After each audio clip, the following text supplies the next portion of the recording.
आगे बढ़ेंगे। ऑपरेशन सिंदूर की मार से आतंकी आंखा बिलबिलाने लगे, भारत के खिलाफ जहर उगलने लगे हैं, हमले की गीदड़ भभकी देने लगे हैं। जैश सरगना आतंकी मसूद अजहर ने एक ऑडियो जारी कर हिंदुओं के कत्लेआम की गीदड़ भभकी दी। वहीं पहलगाम हमले का मास्टरमाइंड लश्कर आतंकी सैफुल्लाह कसूरी भी बिल से बाहर निकल आया है। सैफुल्लाह ने ऑपरेशन सिंदूर में मारे गए आतंकियों को शहीद बताया और फिर जिहाद की बात करने लगा। बात सिर्फ इतनी ही नहीं, इन आतंकियों को पाकिस्तान के हुक्मरान और सेना का संरक्षण भी मिला है। जब सैफुल्लाह भारत के खिलाफ जहर उगल रहा था, तब पाकिस्तान की सेना आतंकी का मंच तैयार कर रही थी। इसी पर एक रिपोर्ट आपको दिखाते हैं।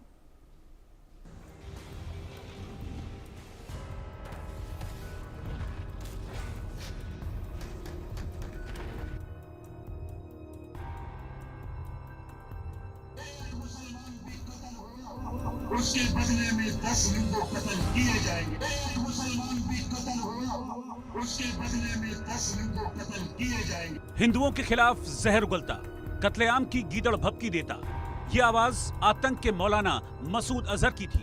वही आतंक का मौलाना जो जैश का सरगना है, जो सरहद पार बैठे भारत के खिलाफ आतंक की साजिश रचता है, भारत में हमले के लिए फिदाइन तैयार करता है। लेकिन आतंकी मसूद अजहर की इस गीदड़ भभकी की वजह है हिंदुस्तान का ऑपरेशन सिंदूर, जिसमें भारतीय सेना ने आतंक के अड्डों को बर्बाद कर दिया, जैश और लश्कर के ठिकानों को मलबे में तब्दील कर दिया, आतंक के गढ़ में हाहाकार मचा दिया, 120 आतंकियों को दोजख भेज दिया। बहावलपुर में आतंकी मसूद के परिवार के 20 लोग मारे गए, जिससे वो बिलबिलाने लगा। ये जो इस रात शहीद हुए, उन्होंने दुनिया से जाना ही था, मगर शहीद बनकर जाना अल्लाह ताला का फजल है। बच्चे अगर बचपन में शहीद हो जाएं तो उनका मुस्तकबिल महफूज हो जाता है। उनकी कब्रों पर खड़े होकर अल्लाह ताला के सारे नामों की कसम खाकर कहा जा सकता है कि ये अहले जन्नत और अल्लाह ताला के औलियाए मुकर्रमीन की कबूर हैं, और ये बच्चे मुजाहिदीन के ईमानी लश्करों के अंसार बन जाते हैं। उनकी यलगार के सामने ना फिरौन ठहर सकता है और ना कोई और ताकत। दुनिया देख लेगी कि गज़ा के मासूम शहीद दुनिया में कैसी तब्दीली का बाइस बनते हैं, और दुनिया देख लेगी इंशाअल्लाह के जामे मस्जिद सुभान अल्लाह के पड़ोस से उड़ने वाले जन्नती परिंदे इंडिया और RSS का कैसा हशर उड़ाते हैं। सुना आपने, बेगुनाहों का खून बहाने वाला आतंकी मसूद अजहर अपने परिवार की मौत से बिलबिला रहा है, और बौखला लश्कर सरगना हाफिज का कुनबा भी गया है। ऑपरेशन सिंदूर से लश्कर के कैंप तबाह हो गए, लश्कर के कई आतंकी जहन्नुम भेज दिए गए। लश्कर के मुरीद के कैंप में सिर्फ मलबा बचा था। आतंकियों में दहशत इस कदर फैली थी कि वो बिल में जा छिपे थे।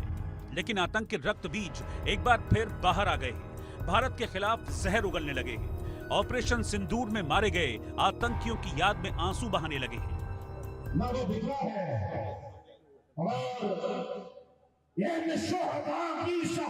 के नतीजे में हमने देखा ये टूटे हुए दिल आपस में जुड़ गए, तंजीमी पार्टी इख्तिलाफात खत्म हो गए। मैं अल्लाह का शुक्र अदा करता हूं कि शहीदों की शहादतों ने 25 करोड़ पाकिस्तानियों को सीसा फुलाई हुई दीवार बना दिया। ऑपरेशन सिंदूर में मारे गए आतंकियों को शहीद बता रहा ये वही लश्कर का आतंकी सैफुल्लाह है, जिसने पहलगाम हमले की साजिश रची, बेगुनाहों का खून बहाया था। और इन आतंकियों को कैसे पाकिस्तान में संरक्षण मिल रहा था, ये आतंकी कैसे शहबाज की आंखों के तारे बन गए थे। अब इसकी एक और तस्वीर भी देख लीजिए। सच्चे हैं तो आज यहाँ जो हम आए हैं वो इसलिए आए हैं कि उनकी हिदायत है कि हम बताएं उनको। इस तस्वीर में पाकिस्तान के मंत्री राणा तनवीर हुसैन के साथ लश्कर कमांडर मुजम्मिल इकबाल हाशमी दिख रहा है। ये तस्वीर तब की है जब आतंकियों के जनाजे पर पाकिस्तान के मंत्री के आंसू बहने लगे थे और वादा करके आए थे कि आतंक के जो अड्डे तबाह हुए हैं उन्हें फिर से बनवाएंगे। सच्चे हैं तो आज यहाँ जो हम आए हैं वो इसलिए आए हैं कि उनकी हिदायत है कि हम बताएं उनको कि यहाँ जो नुकसान हुए हैं, जिस तरह मस्जिद का हुआ है या दूसरी का इमारत का हुआ है, वो हुकूमत जो है वज़ीर आज़म साहब और आर्मी चीफ सैयद आसम मुनीर साहब जनरल साहब वो कहते हैं हम खुद इसको दोबारा रिकन्स्ट्रक्ट करेंगे। मैं आपको ये बताना चाहता हूँ, और साथ ही उनकी जो फैमिली है, जो शहीद हैं या जख्मी हैं, उनको पूरा लुक आफ्टर किया जाएगा, उनके फैमिली को, बच्चों को। साफ है कि पाकिस्तान की सरकार आतंकियों को पालती है, बेगुनाहों की जान लेने वाले आतंकियों को संरक्षण देती है, भारत में हमले के लिए आतंकियों को पैसा देती है और जब ये आतंकी मारे जाते हैं, आतंक के अड्डे तबाह होते हैं तो आंसू बहाती है। ऐसे में सवाल है कि आखिर पाकिस्तान का इलाज क्या है? आखिर कैसे पाकिस्तान सुधरेगा? Bureau report, India news.